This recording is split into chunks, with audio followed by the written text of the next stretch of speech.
welcome back to another episode of the Crazy Stupid Marketing Show, the show where we talk about all the crazy stupid stuff that people do in marketing and how you can not do crazy stupid stuff, but instead spend meaningful time doing meaningful things that you can actually see have some kind of meaningful impact on what it is that you're trying to do. What it is that you're trying to do is different for everybody who is watching this show. But the point is that we can track in a meaningful, dare I say, embodied way, that the things that we are doing are having some kind of meaning for our business.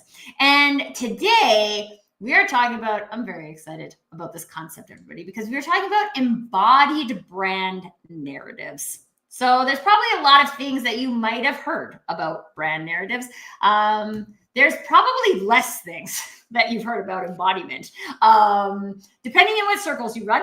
But today we're going to mash these two things together and look at what is the difference between a narrative and one that is embodied. We're going to define that for you so we can jump into that.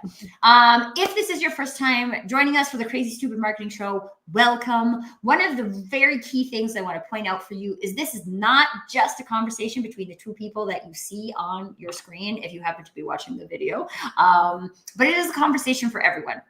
So wherever you're watching, there is a comments section, and I would really encourage you to get into the comments and share with us what is your experience, what are your perspectives, what are your insights, what are your questions that are related to embodied brand narratives.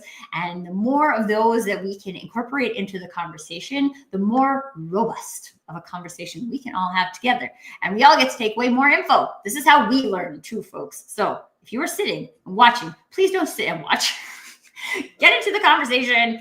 This is what makes it more meaningful for us and makes people want to come on the show. So please do that. If it's not your first time joining the Crazy Stupid Marketing Show, you know all of those things, and still please do all of those things. We're super grateful that you're here. Thank you for coming back. We have a kind of an interesting day today because this is our second episode of the day. So we're just all in your face on Crazy Stupid Marketing today. And while we were talking about AI and creativity earlier, and there's probably some stuff that we could pull in from that conversation into this one. This is a whole new thing. So feel free to ignore that other one and come in over here if embodied brand narratives is where you're at today. Okay, all of that being said, as you can see, this is not just Tracy here having a conversation by myself. We also have the lovely Nita Diaz who is joining us as part of this conversation. So Nita, can you please tell us a little bit more about you and why we're having a conversation about embodied brand narratives today? Thank you, Tracy. I'm so excited to be here. My name is Nita Diaz, and I'm a holistic copywriter and a yoga teacher. And speaking of embodied narratives, I help people embody their brand, and mostly holistic business owners, mind-body healers, so that they can really expand their businesses in alignment with their soul's purpose. So embodied narratives is what I'm all about, and I cannot wait to dive deeper. Okay, so let's start with definitions because I love to start with a good definition. When you say the word embodiment or embodied, what does that mean to you? Embodied narratives, or I actually love to call it embodied storytelling, because I'm all about telling our stories, and we know how important that is for marketing. It's this process where you really tune into the body, meaning the mind body, the physical body, the energetic body. So not just what we touch, what we have here, to really tap into the heart of your brand. And whether that's, the purpose of what you're doing, how you want to serve, who you want to serve, and how you're unique, so that you can really communicate it in a grounded, confident, and really authentic way. So it's not just, you're putting words out there, you're telling stories, but like, where are those coming from? Are those coming from a grounded and embodied place? Are those coming from AI? Are those coming from, So I think that's what it encompasses embodied. Yeah. Oh, I love that because so I asked a client a question the other day, which I believe in embodied questions. That's a different episode. But like, what do I feel like this person needs to move into the next stage? And so I had asked a question about, is that what we were talking about coming from inside, or is that coming from outside? And it stopped him in his tracks, and he shared it with multiple people since then, which I always find is really interesting because we just like say these things sometimes. But this is, to me, like the clearest definition of embodiment is like, this is coming from inside of me. It is not coming from outside of me. And there's a lot of things, including quote unquote marketing advice, that comes from outside of you. And like when I talk, I use the word authentic a lot, authenticity, those types of things. And for me, that is very much a like inner outer body alignment, right? Like what I'm doing out in the market, out in my life is in alignment with what I would do. And I think there is a level of complexity there, and that sometimes people don't know what they would do.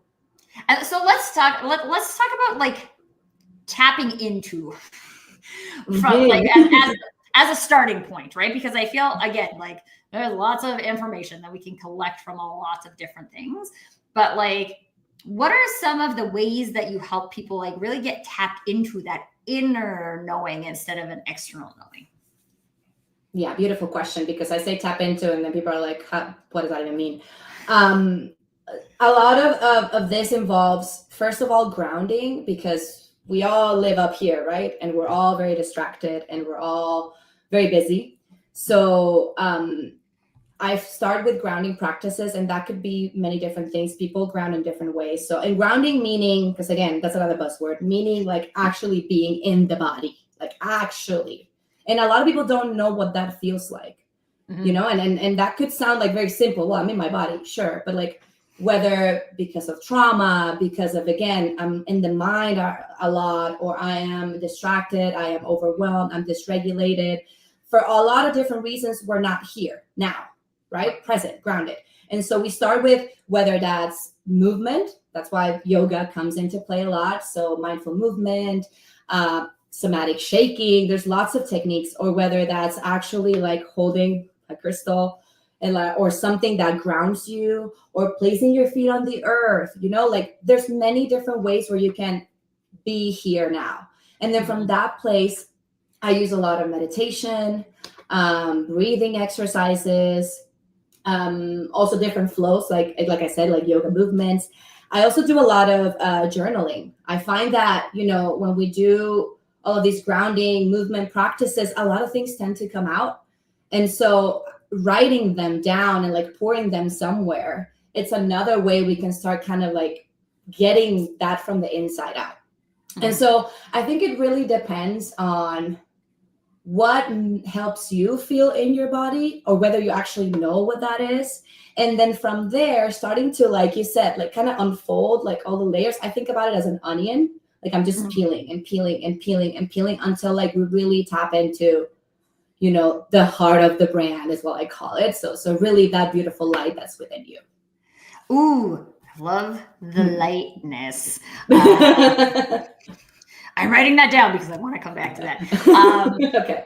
I just also wanted to share like one of the most successful grounding practices that anyone did for me, which was interesting because it was like somebody, we were having a coffee chat and she was just like, will you try something? And I'm always the one that's like, yes, I will try something.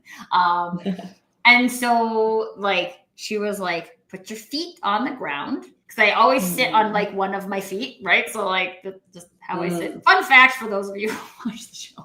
I always sit with one foot like tucked up underneath me and then I switch back. So like put your feet on the ground and like scrunch your toes on the carpet. And I was like, okay, I'm good at following directions. And I did it and I was like, whoa, this is like so weird. Because first of all, you have to think about doing it, right? Like your feet don't just like scrunch on the floor. So your brain has to give the instructions to your toes to like scrunch. And then like, I was like, I've never felt the floor like that before. Weird, right? And then like, I had a coach who was like a full like embodiment coach. And so then we worked on like how the foot like roots into the ground and how you can like feel that. And we even did like an exercise in my car because I was like, I always feel like I'm just rushing around on the go in my car. And she's like, what if you like let the car seat like support you? And I was like, oh, like literally it changed my relationship with driving, which may or may not seem business related, but how we feel in like different places, like those activities can be extrapolated, right? Like that feeling can be extrapolated to your office or to wherever else you are doing business.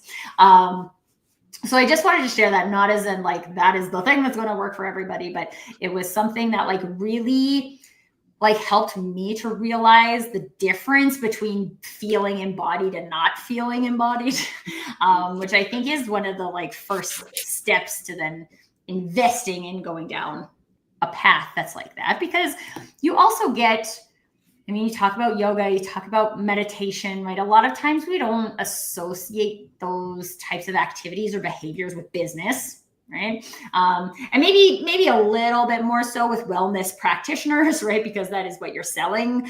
But I mean, I come from corporate marketing. No one was ever like, what did you journal today? No one ever asked me that until I had my own coach. And then they asked me it a lot. And actually, I personally hate journaling. But I'm sure Nita will coach me on that later. This is why you should have friends that are coaches, people. Anyway, now I digress. But I want to come back to this concept of lightness, because as you say that, I see this from like two different definitions, I guess, of lightness. One of it is not heavy. Right? But there's like a lightness that is associated with that. And then also from a like the sun, right? Like there is a shine and a lightness that comes with that. And I think that like both of those things become available when we have tapped into that like inner heart of ourselves and of our business. So can you iterate a little bit more on this concept of lightness and how we can harness that lightness into doing things that maybe feel quite mechanical today? Yeah. I kind of feel like that, that concept of you know it when you feel it. It's funny when I'm with clients and they get there, they just have this aha moment of like, and then they say, I feel grounded, I feel expansive, I feel connected. So that light, very much like you said, it has a lot to do with the sun's energy. Even though I always talk about, we try to balance the sun and the moon, kind of like the active, fiery energy of the sun, and then some of the more passive, cool energy of the moon. But it is very much that place where you're not oppressed by the shoulds of the external, by the shoulds of the mind, by, what the marketing advice says, by the CEO rules. Like there's so many. And I really acknowledge that there's so many things out there, so much advice out there, so many ways of doing things. But I've found that working with people through an embodied place to find that light, like I can just see it when it clicks. And then, like you said before, it's not just, okay, now I can write my marketing copy in an authentic way, but it also extrapolates to how you show up in your business, how you show up with the people around you, with your clients. Like you're more in your body, you're more authentic. And sure, like, we're not there the entire, like 100% of our time. Like we go up and down, we get dysregulated, we get overwhelmed, like the news, whatever. But the more we practice that, and the more we keep coming back to that, and the more we get to know ourselves and what that feels like, I feel like the more we can embrace that and put it out there. So I think that's where I'm coming from with the light. So it's kind of an abstract concept, but once you feel it, it feels aligned. I think alignment is another good one that you brought up. I think this is a really interesting though, because like one of the things that I wrote down here was like the difference between I feel it versus I get it, right? Like I get it is very logic and in our head. And a lot of us have been programmed into the value of that, right? Like the value in logic. And so we practice logic and we get good at logic. You get good at what you practice. It's not that complicated, right? And most of us are not practicing embodiment, right? We don't practice. We speak about these things like gut, right? Like my gut says Like, first of all, like one of my favorite things, I love the TV show Bones. And she does like, your gut doesn't say anything, right? Like, it's not your mouth. Like, it does. But it's like the one place where seemingly people are like, at least noticing that something is happening in their body. And they might not be like tapped in enough to understand what it's saying, but you can like tell that your body is saying something. And I don't know if actually I've just referenced this on the show before, but in the book, The Alchemist, one of my favorite parts of that book is when the boy is talking to his heart, and he's like, why? Kind of like why have you forsaken me? Right? Like, why have you not helped me? Like, figure this out, right? Like, you're in there. And the heart was like, well, I tried, but every time I tried, you felt hurt, right? Like, it hurt you. So I got quiet because I didn't want to hurt you. And I was like, oh my God, we have like practiced silencing these like things, which actually I read that book and my son was, I don't know, 18 months old or something like that. And I was like, this is so curious. Like, at that age, we start programming toddlers out of having a tantrum, right? Like, that is actually their manifestation of their internal feeling and their internal energy. Like, oh my God, well, how are we doing this to our next generation? And how do we fix this? And this is what happens in my brain. Yeah. But like, it's no wonder, right? Like, since before we can remember, we have been programmed out of feeling our feelings. So weird that we have to like practice to get back into that skill set, because it's actually a skill. And if we don't practice it, then we're not good at it. It's so wild. And I love that you said the feeling, because we don't sit with things. Right. And I say we because, I mean, I'm teaching people this, but I'm also I practice it myself, and it's very challenging. Like, we always come at things, or we tend to come at things through the mind, right? That's the first kind of layer. And then it's hard to be in stillness, and it's hard to sit with what's happening, you know? And then if you tell people, well, you got to sit with what's happening to market your brand, you're like, oh my gosh, I don't want to do that. Like, yeah, it's much easier for me just to like follow this online content calendar where someone told me exactly what to say. Ask ChatGPT, and then that'll be done. But I told you AI would come into the conversation at some point. I knew it. But I think you can see it, and maybe people will have opinions about this. The difference between when something feels in alignment, like when you're showing up in alignment with that light and with that purpose of what you're doing and the people you want to serve and how you want to serve them. And then I feel like it almost comes out, I don't want to say easy or effortlessly, because, writing is hard, but it kind of feels more authentic. I think authentic is very key here. It feels more in line with who you are and how you want to show up in the world. And so maybe things seem less like icky. And I talk a lot about like icky selling and icky marketing, because it just feels yucky. If it feels icky, you should stop doing it. Exactly. That's a big PSA here. If it feels icky, don't do it. That's not for you. But there's something else that you can do that doesn't feel icky. But at the same time, I think there's this concept of, oh wait, but I also feel icky when I sit with my feelings.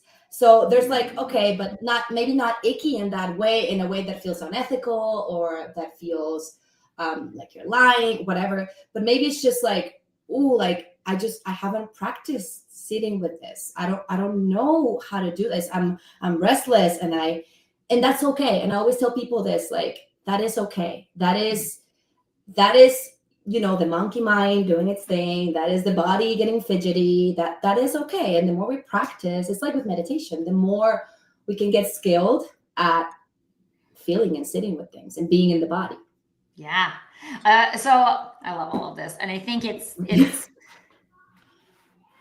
so let's just look at it from this perspective, right? So let's say people are listening to this and they're like, yes, I feel icky. I'm feeling icky right now. Maybe it's because you're having a hard time sitting with your emotions. Maybe it's because you're following someone else's marketing system. Probably the second one for a lot of people who watch the show. but maybe you're both. You might have both of those things. So is there something that you think is like an easy introduction for people to try to like, I mean, we talked about the like foot scrunching on the carpet, but like some easy, and again, like I don't think there's one way that works for all people. So like some easy things that people can just try to be like, oh, did I feel like I connected to embodiment or I did not? And if not, I'll try a different thing. I have many like different strategies, but one that always seems to resonate a lot with people, and you know, it's hard to share it all here, but I can share like a bit and then people can try to do this, is especially when you're trying to connect with your ideal client. I know that we have all these questionnaires and I do use those too, like, and you can look it up online. But when I have people actually visualize, like actually do the grounding, sit down, maybe do, I love the scrunching the toes, like really feeling the earth, whatever grounding practice that works for you. And then, you know, sitting tall, softening the gaze or closing the eyes, and then really starting to connect with that ideal person, starting to see it and visualize it as a real human being going on about their lives. And I walk people through this meditation. I have it, I can share it with people afterwards on Instagram. I have a little thing there, but it's insane. I say insane, but it's crazy how the thing you thought your ideal client was, it's most of the time it's very different than when you're this connected and embodied. And so I've had people even say like, oh, actually, like I just realized that my ideal client is like the image of my wife, or actually is like this person that it's totally different than what I thought, or it has this one struggle, or is actually interacts with these kind of people. So things come up when you are very much present and in your body. It's not even just about the connection within yourself, but also you can actually start visualizing things that are really related with the people you serve and how you want to serve them. And so I would say, like, when you have these aha moments, that's an indication of, okay, I'm in my body, like I'm connected. So I try to give this example because it's very much aligned to marketing. But if you want to give it even more non-marketing related, but even just like an in the body, just seating with yourself and grounding and just taking deep breaths and just noticing how the body's reacting. Like you don't have to feel a big thing, a big change to be embodied.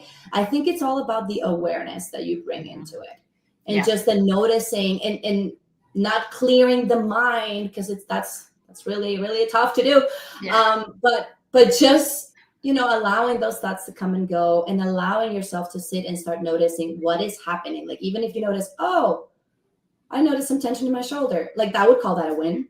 You're in your body. Good job. You know, so that's another little practice. What's more simple for people to try. So I love also that you gave this example of your ideal client. Also because I do a visualization exercise with my clients where it's just like, and I start with like, visualize your space. Like this is your space where you feel most comfortable, where you are just like, yes. And I always think of a library, right? So like, that's my thing. And then you like build all this space that is like uniquely you, and then put someone in it.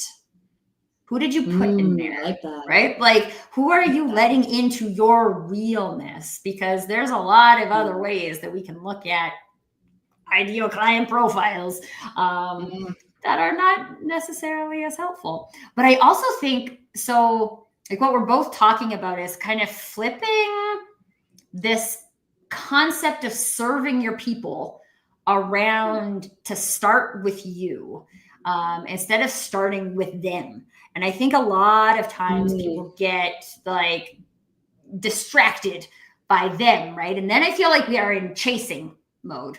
And then we probably usually end up chasing things that are imaginary. Like, I created this perfect profile of a person who doesn't actually exist. Right? Like, good luck chasing your unicorn. That feels exhausting. Because we're doing it. And I say we, again, I did this too, like before I even started this whole yoga and embodiment journey. Like we do it because we're thinking of what the mind, like with logic, we're thinking about the external, like, okay, this is what my client should be. and should look like and should do. And this is where I think they are. But I think once we start connecting and really, and I love your exercise because it is very much like, who do I want to share this purpose with? Who do I want to actually help and bring into my world? Then it's like, you're not coming at it from just like, or out of your ass almost, or like out of ChatGPT, give me a profile. It's really coming from you. It's really coming from like your deep, and I always start with purpose, because like your deep purpose and mission here in life.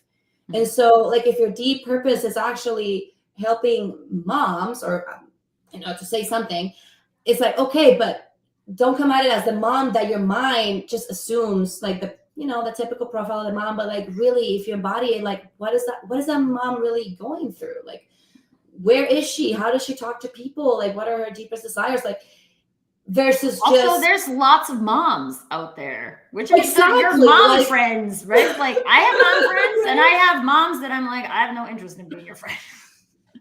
Right? Like, that feels too hard. And like, yes, okay, there's other things we can talk about there in terms of like how we're judging people and blah, blah, blah. But at the end of the day, there's people, when you're looking at like you're looking at your business as a private space, and there's only certain people who get allowed into it, then that looks different than being like, I'm a corner store and I have chips and pop and groceries and lottery tickets and a whole bunch of things. And a lot of people can come in for a lot of different things.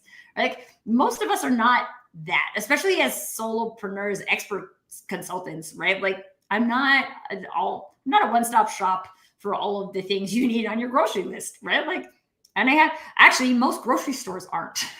I have to go to like 2 different grocery stores to get all of the things I actually want, because they don't have them all at one place. And like, I think we forget this, right? We get caught up in this idea that I have to serve everyone. And we get this fear mentality. So actually, like, I'd love to talk about how some of these embodied practices help us deal with the fearful mentality. It can help us maybe move ourselves into more of an abundance mindset instead of fear. Yeah, that's actually a really powerful question, because I would say, fear is not necessarily a bad thing. Like we said, like I actually, when I'm about to do something very excited, I get a little like, ooh. But I think it's like sitting with that and really understanding where it's coming from.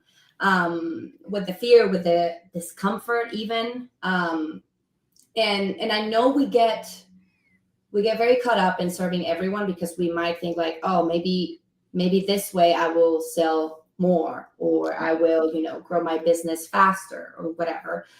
And then I feel like that purpose, or that even your messaging, gets a little watered down into trying to tailor or target everyone, instead of the people that you're meant to or you want to serve.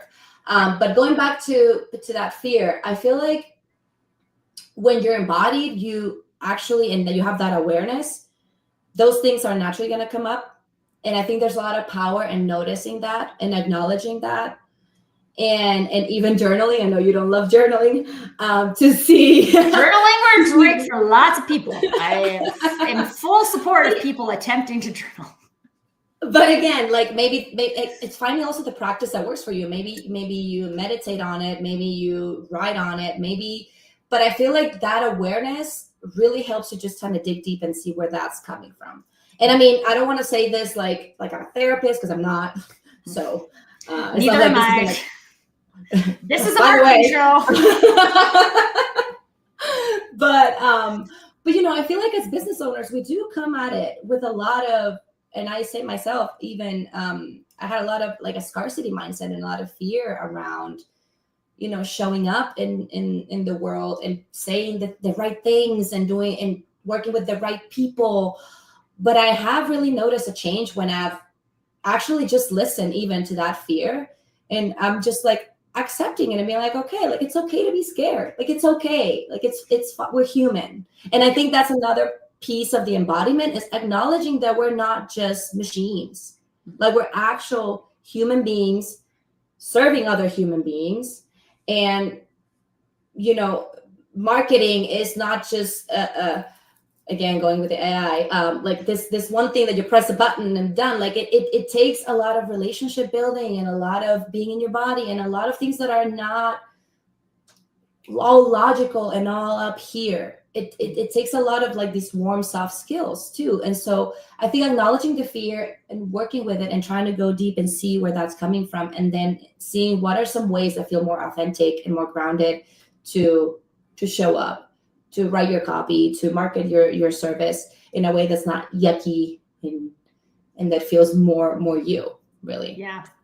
I love this because it's also reminding me, I mean, so as an athlete growing up, and you have games and then you have practice, right? And like when you practice your skills at practice, which is not public facing, then you are more capable of taking those skills with you public facing. So if we were talking about fear as an example, and we have these practices where we can identify our fear, practice our fear, move through our fear, right? Like do something with that emotion. Then when we show up in the marketplace or in a conversation with somebody, we actually have the skill to do that. So not that the fear won't necessarily show up if you're in a new place for the first time, or talking to a new kind of person for the first time, sharing your narrative for the first time, right? Like there's inherent, like, I just like to say, like, I throw stuff out there. We'll see what happens. I just experiment all the time. And yes. I don't know if it's going to work or it's not. So that's how I deal with my fear. But that's also like that's what I have practiced. I have practiced doing that. And I'm like, oh, when I think about things from an experimenting point of view, I don't have fear about the thing, right? I don't have fear about the outcome because I know it's not the final destination. It's just a step along the path. And again, that mindset may be helpful to people. It may be something else that can help you create that. But in the practice, that's where you find those new narratives for yourself, right? So I'm not talking about the external brand narratives anymore, but those internal narratives where you're like, oh, this is the way I frame it that actually empowers me to go share my message more authentically than how I was framing it before.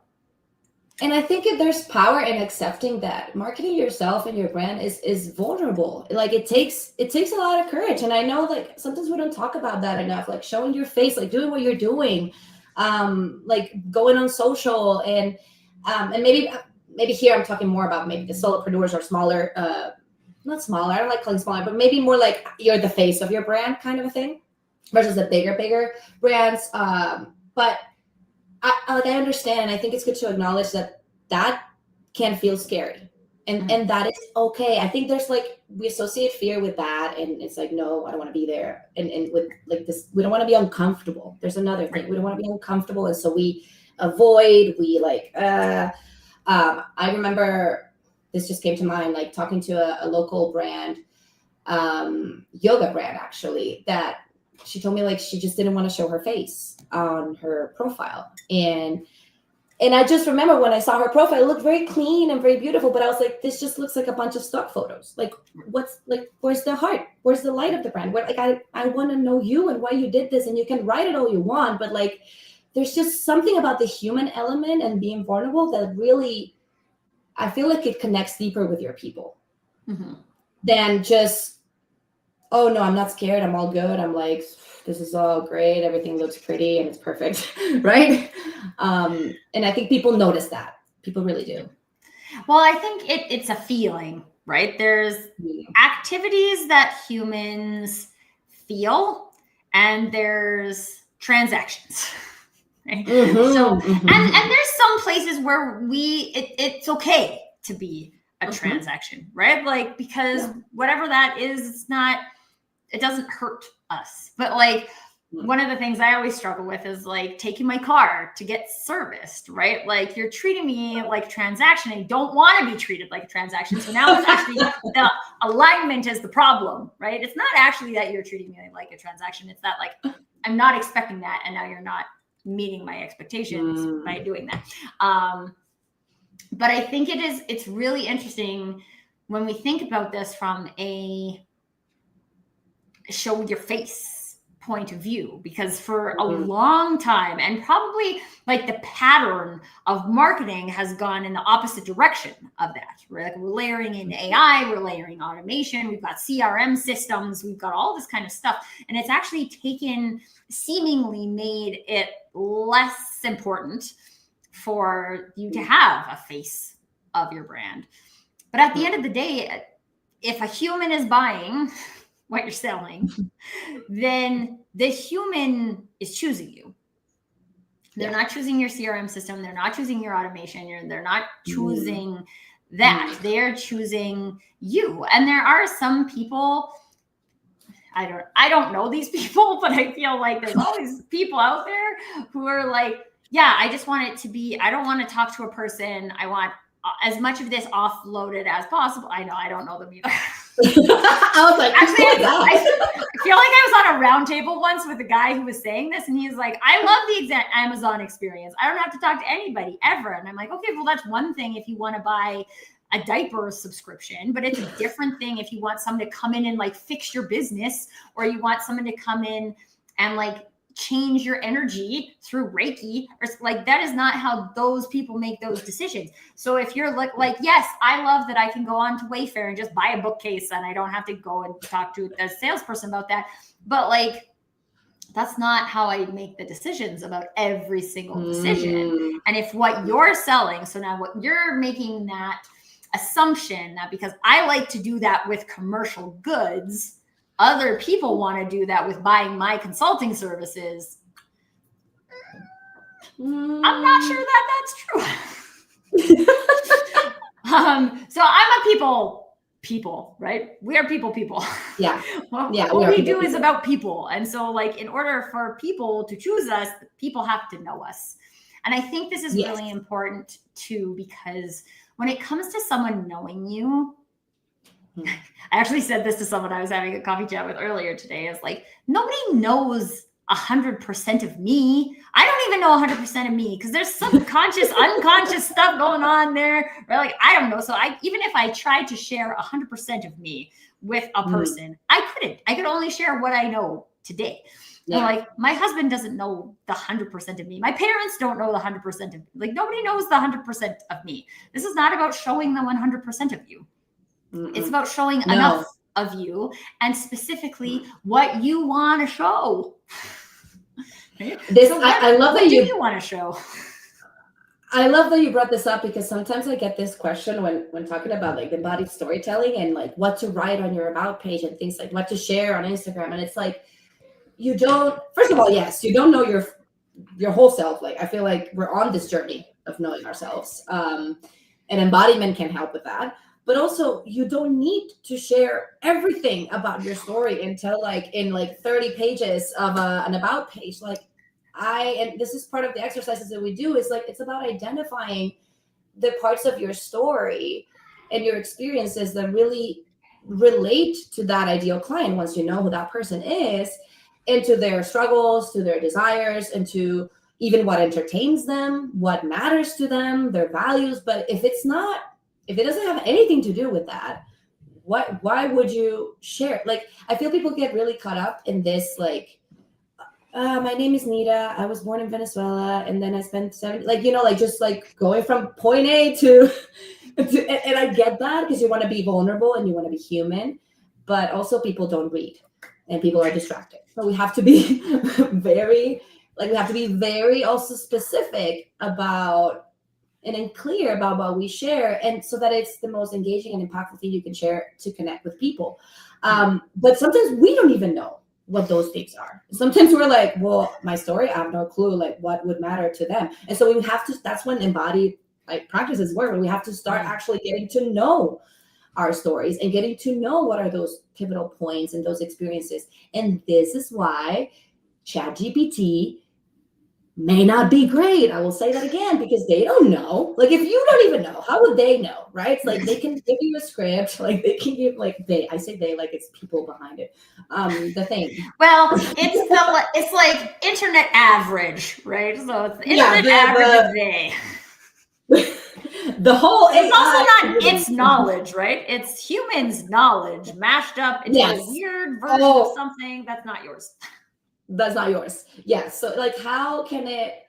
And again, I don't want to demonize it. Like, I use it for a specific purpose to brainstorm, to like, but I cannot tell it to write my emails or to write my story because it doesn't have that lived experience. It just doesn't. And so that's, I feel like that's another component of really knowing how to tell your story. Is like, sure, you can use these tools, but like, you have to start here.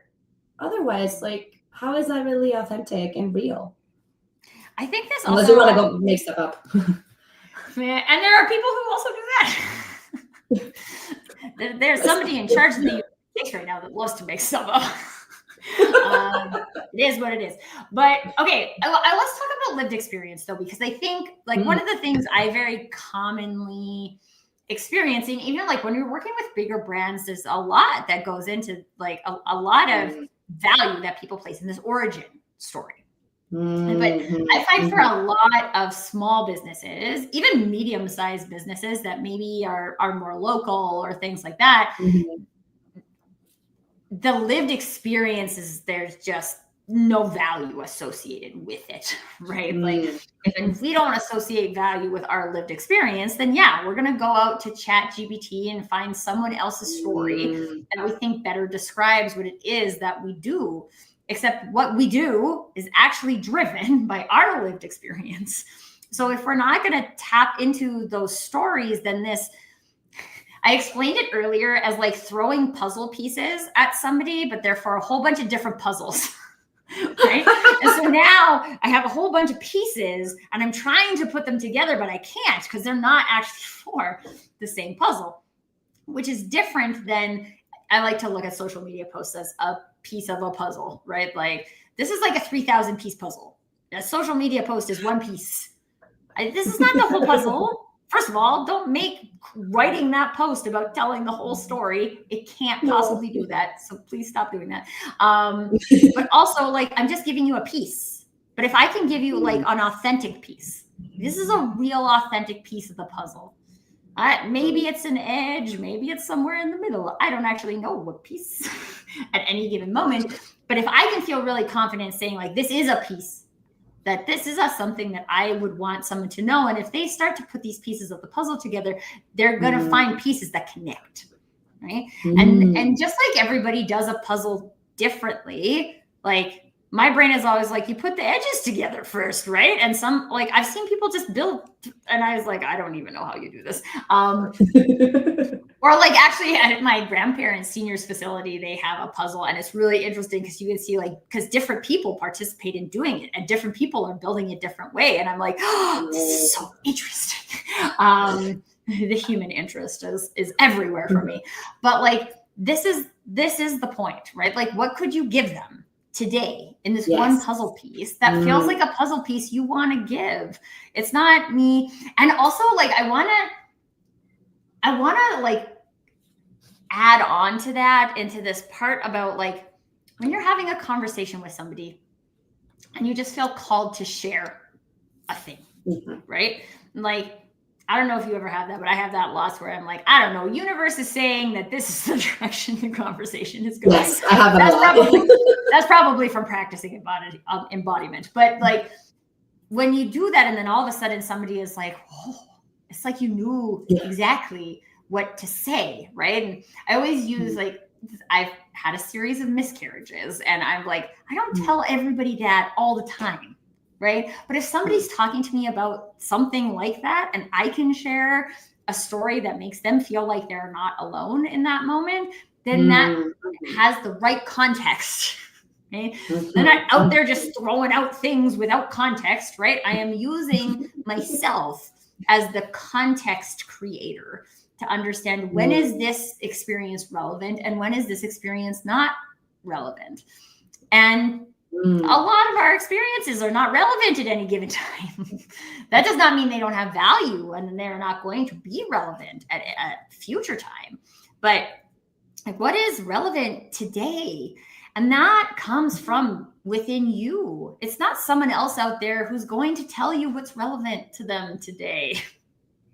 That'd be great, I love right? it. But it's just not a thing.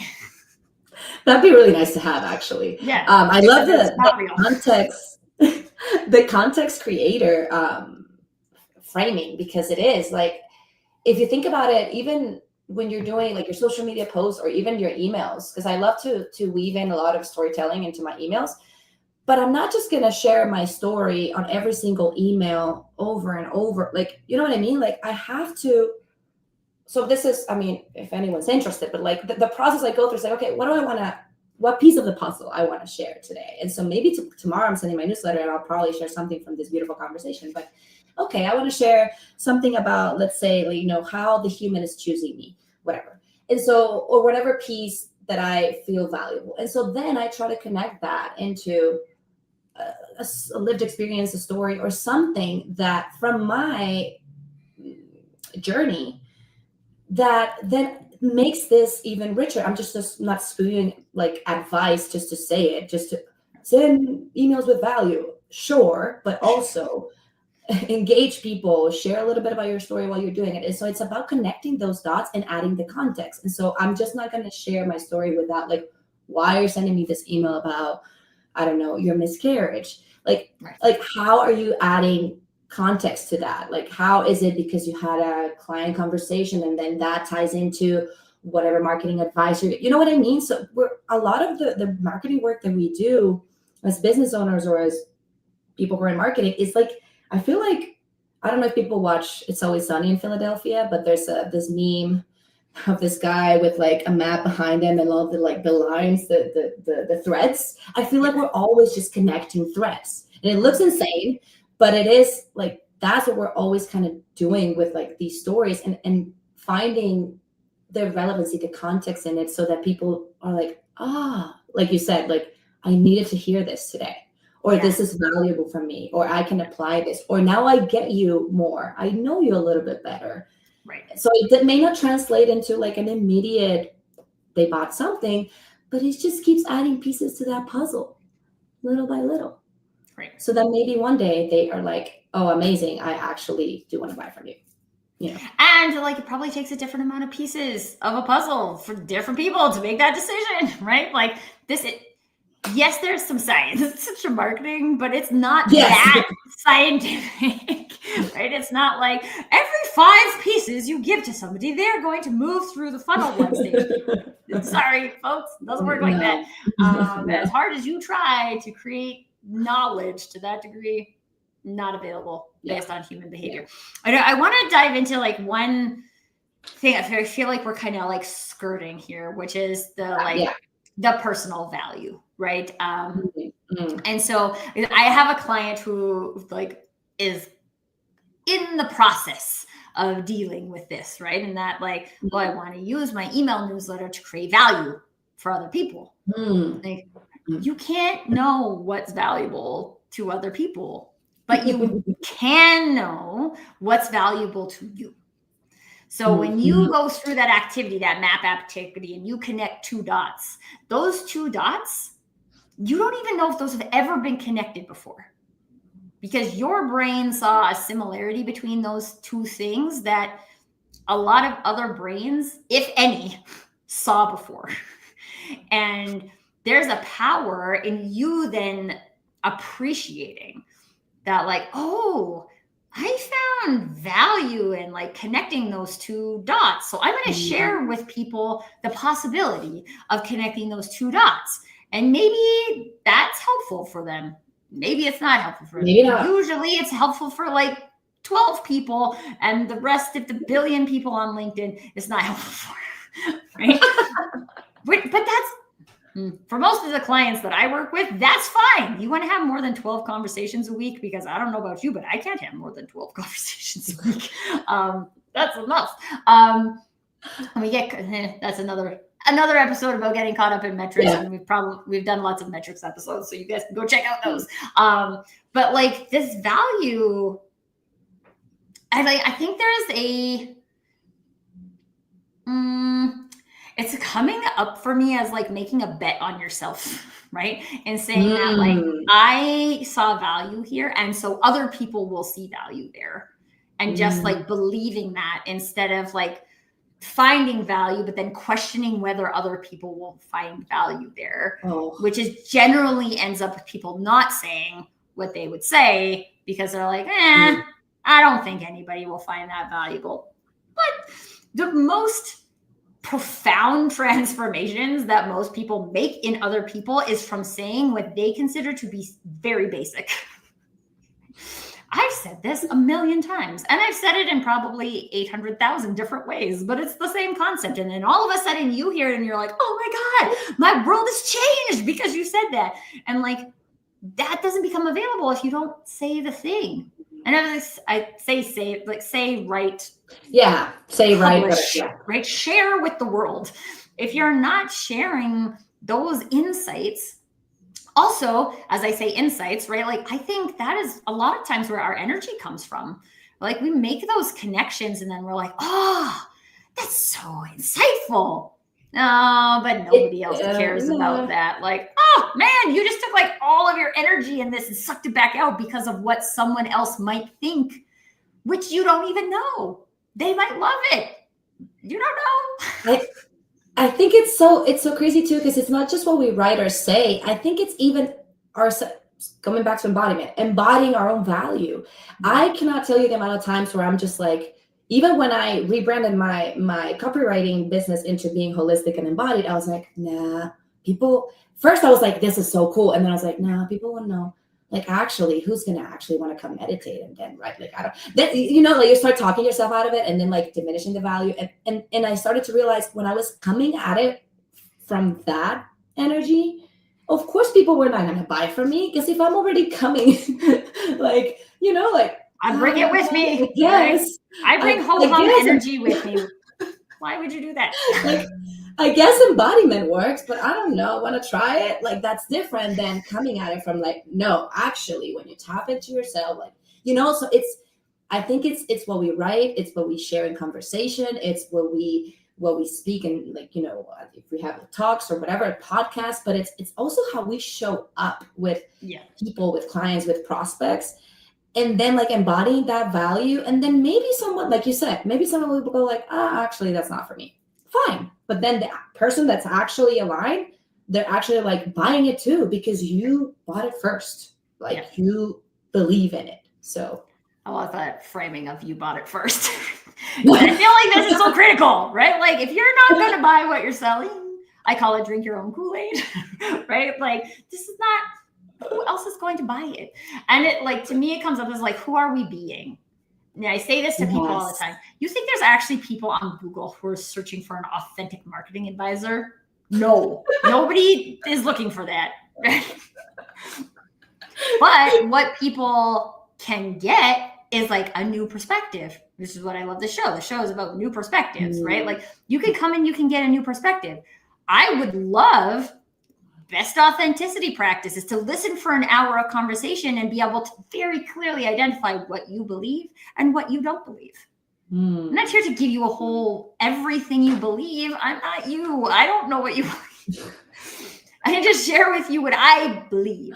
And then when what you believe and what I believe are in alignment with each other, then we can go somewhere else. Then I can invite you to be on this podcast. Then I can help you as a client, or you can help me as a client, or we can partner on a thing, or like we can just be energy friends, right? Like, I love energy friends. I love energy friends too. I have like recently built these into like my way of being, and it's a game changer. Because they're not anything except energy friends. That's all they have to be. But anyway, like the point is that, like, that comes from us. We have to decide that there are people that are looking for more authenticity, want to go on an authenticity journey in their marketing. And I have enough evidence to say that that is true. And I also have enough evidence to say that, like, if I just show up as every single other marketing consultant, I am not going to find those people. I need to find those people. It's a smaller group of people. I love the smaller group of people. This is how I want to serve. And this also ties into like how you want to serve people. But like, when all of those decisions are coming from you, that those are what you would do, then peeps, come on. It just feels different. right? It feels Yes. different, Yes. feels lighter, it feels easier. And at the end of the day, we get to help more people. And is that not what we're here to do? I'm pretty sure it is. That's the whole point. That's the whole point. That lightness that we talked at the beginning, like you'll feel it. And then you can give that to others, like to someone else, and then create ripple effects. Like, if you're all like, our world feels so heavy right now, why are you keeping your lightness to yourself? Let's all go out and be light up the dark and lift each other up, right? Like these are this is the capability that we all have as humans, that if we hide it in ourselves and we just teach other people to hide it too. And I would like to say, like, this is the thing I am not out in this world to do. Like, I'm here to set personal brands on fire, right? And that is, there's so many different ways to do that. But like this, it's like, I can go through my life and say, like, whenever is my end of days, I know I contributed that because I felt it, right? And we can measure a lot of different things in marketing, but until we get to the point where we can like feel that a thing is serving us, there's opportunities in the area of embodiment. And on that note, Nita, in case people are interested in continuing this conversation with you, because as I mentioned, let's not have one conversation. Let's have a series of conversations to help us figure out how we embody and what that looks like and feels like. Where is the best place for them to get connected with you? Love that. So they can go to nitascoloringbook.com. That's the website. Or I'm actually, sorry, LinkedIn, I'm a lot on Instagram more than LinkedIn. So at Nita's Coloring Book, I show a lot of behind the scenes and embodiment practices and yoga and things. So you can find me in there as well.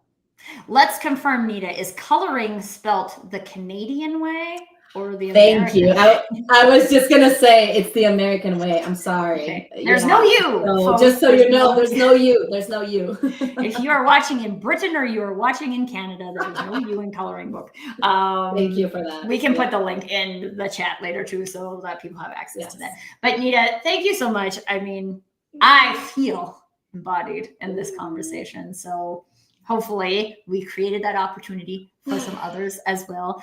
And I do really encourage you guys, like, even for me, my embodiment journey has been one, that's a journey, right? Like, it's nice to say I can take a moment and squiggle my toes on the floor, but like actually feeling those things coming from inside of you instead of from outside of you, it really is a practice.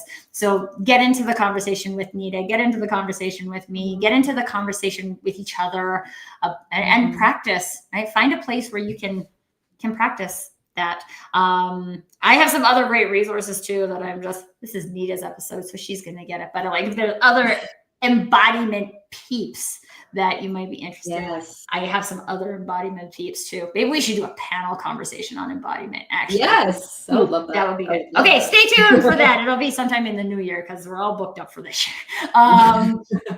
But Nita, thank you so much for sharing so many wonderful insights. Thank you guys for tuning in for this embodiment conversation. And until next time, permission to do you, everybody. Bye now. Yeah. Bye.